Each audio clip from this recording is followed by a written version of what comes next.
नमस्कार साथियों। तो आज है 22 अक्टूबर 2025। दोस्तों, आज बाजार फुल डे क्लोज था और कल फिर से बाजार एक और बार ओपन होने जा रहा है। बट अभी यूएस मार्केट की स्थिति बिल्कुल सही नहीं है। जैसे कि देखिए, अभी यूएस में लोकल टाइम दोपहर 2:09 पे डॉ जोन्स इंडस्ट्रियल एवरेज की पोजीशन लगभग 0.85% नीचे आ चुका है। और दूसरी तरफ देखिए, नैस्डैक कंपोजिट की पोजीशन लगभग डबल 1.62% नीचे आ चुका है। अब इसके पीछे मेन कारण क्या मालूम है? ये देखिए, अलग अलग रिपोर्ट आ रहा है। जैसे कि आज आया है यूबीएस की तरफ से रिपोर्ट, और मैं कहूँगा यूबीएस गलत भी नहीं है। पहले आप समझिए यूबीएस ने यहाँ पे क्या कहा। ये देखिए, ये यूबीएस के एग्जैक्टली कहना है। US recession probability. UBS warned that the probability of a US recession has risen to 93%. Just imagine कीजिए, रिसेशन आने का चांस यूएस में 93%। ये यूबीएस की रिपोर्ट है। ओके, 93% मतलब मोस्टली चांस है। The bank report sites data from May through July 2025 showing elevated risk level. Okay, UBS described this level as historically worrying given their past accuracy in identifying economic turning point. अब सिर्फ मैं कहूँगा यहाँ पे UBS नहीं, UBS के साथ साथ और भी बहुत सारे ऐसे बैंक्स हैं और भी बहुत सारे बड़े बड़े जो रेटिंग कंपनी, बड़े बड़े जो आपके ब्रोकरेज फर्म है, उनके तरफ से भी बार बार वार्निंग भेजा जा रहा है कि यूएस में ऐसा कुछ हो सकता है, पॉसिबिलिटी है। और यही बात आपको मैं उस दिन से बार बार कह रहा हूं जब से यूएस गवर्नमेंट ऑफिशियल शटडाउन में एंट्री लिया था। कि देखिए, हो सकता है कि शुरू शुरू में हमने देखा था अक्टूबर के फर्स्ट वीक, याद कीजिए फर्स्ट वीक सेकंड वीक, कि यूएस मार्केट डॉ जोन्स नैस्डैक सब लाइफ टाइम हाई पे चल रहा था। बार बार मैं आपको वार्निंग दिया था कि भाई ये अच्छा साइन नहीं है। ठीक है, मतलब गोल्ड सिल्वर की प्राइस हाई होना, यूएस मार्केट हाई रहना, है ना, तो ये अच्छा साइन नहीं है। अब देखिए ये नेक्स्ट रिपोर्ट देखिए, government shutdown became second longest in US history. Just imagine कीजिए। ठीक है, आज 22वें दिन चल रहा है। 1 अक्टूबर से ऑफिशियली यूएस गवर्नमेंट शटडाउन हो चुका है और आज देखिए 22 तारीख की रिपोर्ट है। ये second longest in US history. और इसको देखिए, ये चीज़ मैं आपको हर रोज अपडेट देता हूँ कि देखिए आज 22वां दिन, कल कहूँगा 23वां दिन। अब इस चीज़ को आप हल्के में मत लेना, ये बहुत ही डेप्थ है और इसका असर ना बहुत ज़्यादा भुगतना पड़ सकता है यूएस को। अब मैं क्यों ज़्यादा चिंतित हो रहा हूँ? बिकॉज यूएस मार्केट में अगर कुछ हुआ, मेजरली इम्पैक्ट पड़ेगा भारत की आईटी कंपनीज को, भारत की फार्मास्यूटिकल सेक्टर्स को, याद रखना। और खास करके देखिए, आज हो सकता है कि यूएस और भारत के बीच जो रिलेशन है खराब हो रहा है ना, बट स्टिल जो इंटरनेशनल ट्रांजैक्शन होता है वो डॉलर में होता है और भारत के पास, याद रखिए, लगभग 700 बिलियन डॉलर के आसपास फॉरेक्स रिजर्व है। तो डॉलर की वैल्यू अगर कम हो गया ना, वो जो 700 बिलियन डॉलर की जो रिजर्व है उसका भी तो वैल्यूएशन घटेगा। ये भी आप देखिए, तो ये भारत की पॉइंट ऑफ व्यू से भी अच्छी बात नहीं है। तो मैं भी चाहूंगा कि यूएस गवर्नमेंट फिर से शटडाउन से रिज्यूम हो जाए, बट कब होगा किसी को नहीं मालूम, क्योंकि यूएस में जो गद्दे में बैठा है वो भाई पूरा अपना दिमागी संतुलन खो चुका है। मैं आपको आगे दिखाऊंगा ऐसा मैं क्यों कह रहा हूँ। ये देखिए, ये सिर्फ यहाँ पे मैं कह रहा हूँ ना कि यूबीएस या कोई अलग ब्रोकरेज नहीं, यूएन चीफ भी कह रहा है। ये देखिए, global trade system at risk of derailment, ये यूएन चीफ की तरफ से कहा गया। आज की डेट में अपडेट है। साथ ही इस जो सब अपडेट मैं आपको दे रहा हूँ, इस बारे में आप लोगों का क्या विचार है? मतलब जो भी आपको ओपिनियन है प्लीज कमेंट करके बताइए। ओके, अब देखिए, जो आपको मैं अभी अभी कह रहा था कि ये चीज आपको समझ आ रहा है, मुझे समझ आ रहा है, बड़े बड़े जो फंड कंपनी, बड़े बड़े जो बैंक्स हैं दुनिया की, यूबीएस जैसे, या आप कह सकते हो अलग अलग जो इंस्टीट्यूशन है, आईएमएफ, वर्ल्ड बैंक, सबको समझ आ रहा है। बट एक व्यक्ति को समझ नहीं आ रहा है, और ये अपने जो बैड ईगो, मैं कहूंगा जो अपने इगोइस्टिक बिहेवियर या बैड ईगो के कारण ना ये झुकने के नाराज है। मतलब दुनिया क्या कहूँ, मतलब यूएस की जो जनता है वो इसके खिलाफ जो विरोध कर रहा है। और अभी देखिए आज की अपडेट है, Trump says he want to be nice to China. चलो अच्छी बात है, but slap 155% tariff from 1 November. भाई क्या जरूरत है? मतलब खुद के पास, मतलब खुद के सरकार के पास पैसा नहीं बचा, फंड नहीं मिल रहा आपको देश चलाने के लिए। ऐसे में चाइना, जो कि उसकी मतलब चाइना की अगर हम बात करें, इकोनॉमी सब कुछ बढ़िया चल रहा है, भारत की तरह जीडीपी सब कुछ सही चल रहा है, इन्फ्लेशन ना के बराबर है ना, और मैन्युफैक्चरिंग अगर हम बात करें वो भी शानदार चल रहा है। उसके साथ पंगा लेने की क्या जरूरत है? पहले आप खुद खड़े रहो अच्छे से, उसके बाद पंगा लो। ये देखिए आज क्या कहा US president Donald Trump on Tuesday started that Washington should continue their plan to impose 155% tariff on Chinese goods imported into the US beginning 1 November, despite the expressing his desire to maintain amicable ties with Beijing, तो फिर से एक और बार धमकी दिया कि अगर China ने 1 नवंबर से पहले अगर यूएस के साथ ट्रेड नेगोशिएशन नहीं किया सक्सेसफुली तो 155% की टैरिफ इम्पोज हो जाएगा, मतलब इफेक्ट में आ जाएगा 1 नवंबर से। उसके बाद देखिए ये आज रात की अपडेट है, अभी अभी अपडेट है, ये देखिए मैं आपको सब एकदम नया नया अपडेट दिखा रहा हूँ। ये देखिए 10:56 रात की अपडेट है। अब फिर से एक और धमकी दिया, Trump administration weighs restrict restricting US software export to retaliate against China's rare earth limit. भाई मैं कहूँगा ये बहुत ही छोटा है, मतलब बहुत ही छोटा सा एक चीज़ है जो यूएस एक्शन लिया जा रहा है। चाइना ने एक बहुत बड़ी गेम खेल चुका है भाई, रेयर अर्थ कट कर दिया, सप्लाई कट कर दिया। और दुनिया को जान लीजिए 80% जो रेयर अर्थ सप्लाई आते हैं वो चाइना करते हैं अकेले। दुनिया में जितने भी रेयर अर्थ एलिमेंट सप्लाई होता है वो 80% चाइना ही करता है। ओके, तो बहुत बड़ी बात है। और आज की डेट में विदाउट रेयर अर्थ आप कुछ बना ही नहीं सकते। कोई भी ये जो एआई पे है ना, इस चलाओगे कि कहाँ पे, मशीन ही नहीं बनेगा। अब उसके अगेंस्ट में काउंटर करते हुए यूएस क्या कर रहा है, जो यूएस की जो सॉफ्टवेयर सर्विस है, सॉफ्टवेयर एक्सपोर्ट करता है ना, उसको रेस्ट्रिक्ट कर रहा है। भाई कोई फायदा नहीं है। चाइना की बगल में भारत बैठा है, भारत में हजारों कंपनी, आज एकदम छोटे से छोटा कंपनी से लेकर बड़े से बड़ा कंपनी जो सॉफ्टवेयर एक्सपोर्ट करता है, ये जो सब Infosys, TCS, Wipro, HCL technology, ये क्या करता है, सॉफ्टवेयर एक्सपोर्ट करता है, सर्विस प्रोवाइड करते हैं। तो बगल में बैठा ही है, कहीं से भी कर लेगा, कोई भी वेस्टर्न कंट्री करता है, ये कोई बहुत बड़ी बात नहीं है। उसके बाद देखिए चाइना की तरफ से मतलब रिप्लाई देते हुए क्या कहा, ये सब एकदम तुरंत हो रहा है, पहले यूएस कर रहा है फिर चाइना, मतलब तुरंत हो रहा है, विद इन फ्यू मिनट्स। देखिए ये चाइनीज डिप्लोमेट्स ने कहा US should correct it's mistake. और मैं कहूँगा यहाँ पे चाइना 100% सही भी है, क्योंकि नॉर्मली अगर आप देखेंगे कि मतलब बिल्कुल ज़रूरत नहीं था। पहले चाइना के ऊपर आपके 30% टैरिफ इम्पोज किया, चलो अच्छी बात है। चाइना ने एक मतलब जो अपने एक्शन लेते हुए रेयर अर्थ को कट कर दिया। अब यूएस की जो दुखता हुआ नस है उसको पकड़ लिया, सिलिकॉन वैली में ताला लग गया, वैसे ही गवर्नमेंट शटडाउन हो चुका है ना। तो डोनाल्ड ट्रंप को आई थिंक कि यहाँ पे थोड़ा चीज़ों को सॉफ्टली हैंडल करना चाहिए, ना कि इगोइस्टिक। मैं अगर ट्रंप के जगह होता तो मेरा जो सबसे पहला टास्क रहता ना, पहले खुद की देश को संभालो।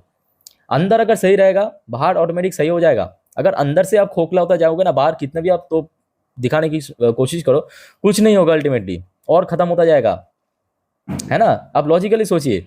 तो चाइना की मैं कहूँगा यहाँ पे पॉइंट तो एकदम सही है कि भाई यहाँ पे जो मिस्टेक है उसको करेक्ट करने की आवश्यकता है आपके यूएस सरकार को। वही चीज़ यहाँ पे मेंशन किया कि Donald Trump announce last week that US will impose 100% tariff, जो एकदम शुरू में किया था, अभी तो 155 कह रहा है, on Chinese import over above tariff that they are already paying.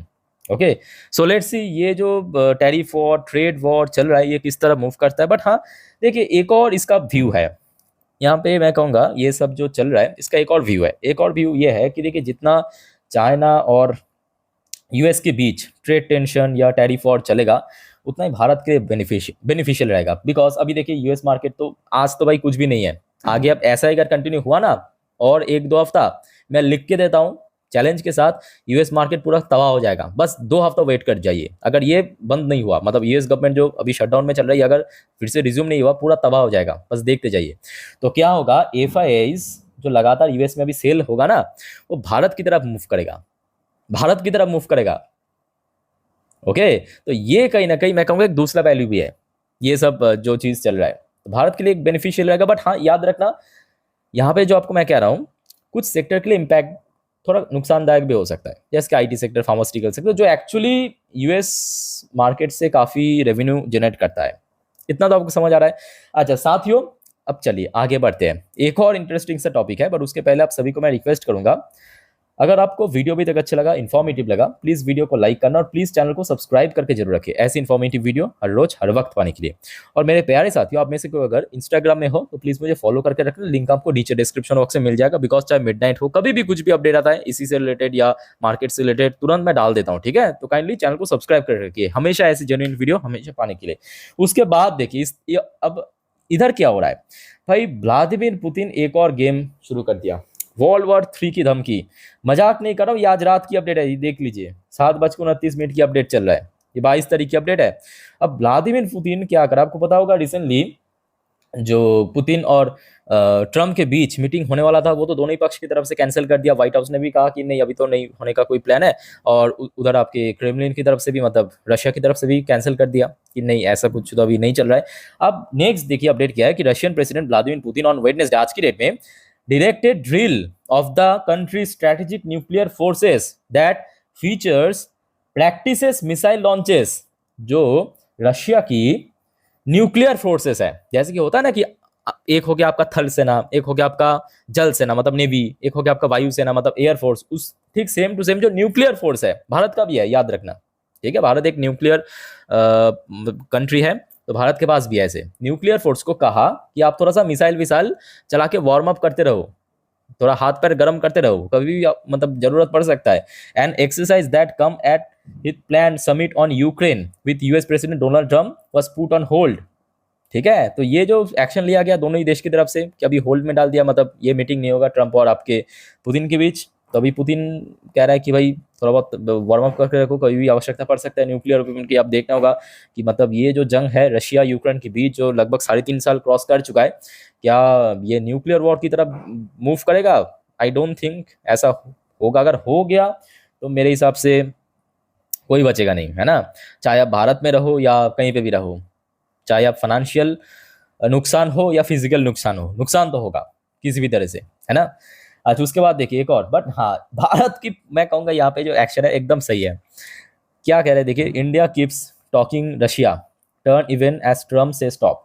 मतलब यहाँ बेसिकली रशियन ऑयल की बात मेंशन किया है कि यूएस कितने बार कहा कि भारत को बंद करने के लिए, बार तो बंद नहीं किया, बट हाँ थोड़ा बहुत कम किया, वो अलग बात है, बट बंद पूरा नहीं किया। और भारत की मैं कहूँगा यहाँ पे जो भारत की स्टैंड पॉइंट है एकदम सही भी है। भारत कहना कि भाई मेरे लिए मेरे जो नेशनल इंटरेस्ट है, मतलब जो देश की इंटरेस्ट है वही फर्स्ट प्रायोरिटी है, हम उस हिसाब से ही काम करेंगे। आप अगर रशिया से सस्ते देते हो तो हम आपसे खरीदेंगे, सिंपल बात है। कल अगर यूएस कहे कि मैं रशिया से सस्ता दूंगा, डिस्काउंट में दूंगा, तो हम यूएस से ही खरीदेंगे, क्या फर्क पड़ता है, हमें तो सिर्फ तेल से मतलब है कि नहीं। तो भारत की यहाँ पे स्टैंड पर मैं कहूँगा कि एकदम सही भी है।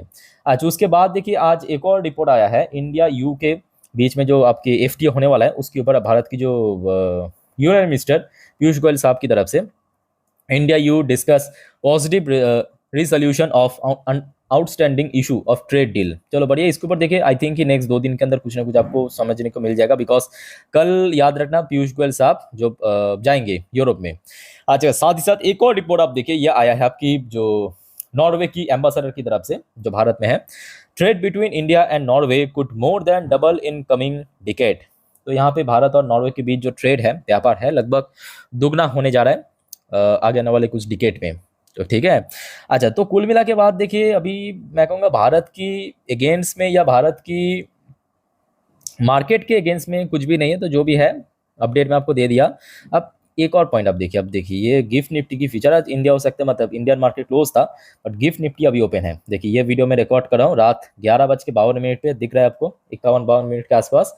गिफ्ट निफ्टी की पोजीशन भाई साहब अभी सही है। आपको मैं लास्ट वीडियो में जानकारी दिया था ना, क्या कहा था कि देखिए सुबह तक बस ऐसा होल्ड कर जाए, यहाँ पे बस रुक जाए, कल देखना धमाकेदार ओपन होगा। अच्छा, जिनको नहीं मालूम जान लीजिए, मैं ऑलरेडी आज दिन पे अलग अलग वीडियो में इन्फॉर्म कर चुका हूँ कि क्यों गिफ्ट निफ्टी अभी इतना ऊपर पहुंच चुका है। तो आप जान लीजिए कि क्यों ऊपर पहुंच चुका, बिकॉज सडनली आज सुबह सुबह ये खबर आया था, ये सूत्रों की तरफ से, याद रखना ये कोई ऑफिशियल अपडेट नहीं है, ये अनऑफिशियल अपडेट है कि Trump tariff on Indian export में ड्रॉप 15 to 16%। तो मतलब जो आज भारत के ऊपर 50% टैरिफ इंपोज किया ना, वो कम होके 15 से 16% तक हो जाएगा। मतलब इतना कम हो जाएगा 15 से 16%। तो ऑब्वियसली बात है आज आपके चाइना और यूएस के बीच ट्रेड वॉर चल रहा है, टैरिफ वॉर चल रहा है हो। सो ऐसे में अगर भारत के ऊपर जो टैरिफ है 15-16% हो गया, तो मतलब बहुत फायदा ही फायदा। क्योंकि आज अगर आप देखेंगे दुनिया भर में जो सस्ते प्रोडक्ट बनाता कौन है, भारत बनाता है, यूएस आपके चाइना बनाता है। तो वैसे ही देखिए यूएस की इकोनॉमी स्ट्रगल कर रहा है, इन्फ्लेशन बढ़ रहा है, ओके। तो चाहिए तो यूएस को सामान, देश की जनता को चाहिए। तो कुल मिला के बात ये कि भारत के लिए मैं कहूँगा अभी सिचुएशन फेवरेबल है। अब देखना होगा कुछ एक्सट्रीम अगर ना हो जाए तब तक सही है, ठीक है। अगर एक्सट्रीम हो गया वो बात की बात है। फिलहाल अब देखिए गिफ्ट निफ्टी की पोजीशन 26,264 पॉइंट पे, मतलब लास्ट डे जहां पे क्लोजिंग दिया था निफ्टी, अप्रॉक्सीमेटली मान के चलिए 400 पॉइंट ऊपर ही चल रहा है, ठीक है। तो इस बारे में ऑलरेडी आपको मैं लास्ट वीडियो में पूरा डिटेल में जानकारी दे चुका हूँ, पूरा चर्चा कर चुका हूँ। तो आशा रखता हूँ कि अगर कल सुबह तक सब कुछ सही रहा तो मेरे पॉइंट ऑफ व्यू से लगभग 1 से लेके 1.5% के आसपास गैप अप आपको दिखाई दे सकता है। 1 से लेके 1.5% की गैप ओपनिंग आपको दिखाई दे सकती है। उसके बाद देखना होगा कि कहाँ पे क्या हडल फडल मिल रहा है, ठीक है। सो अगर हाँ इस बीच में अगर कुछ और अपडेट अच्छा बुरा आ गया सो डोंट वरी, मैं आपको जानकारी दे दूंगा। बस आप सभी को रिक्वेस्ट करूंगा काइंडली चैनल को सब्सक्राइब करके रखिए। बाकी सर और कोई कंफ्यूजन या डाउट है कमेंट करके पूछिए। फिलहाल इस वीडियो को वाइंड अप करता हूँ, मिलते हैं नेक्स्ट वीडियो में। टेक केयर, बाय बाय, जय हिंद।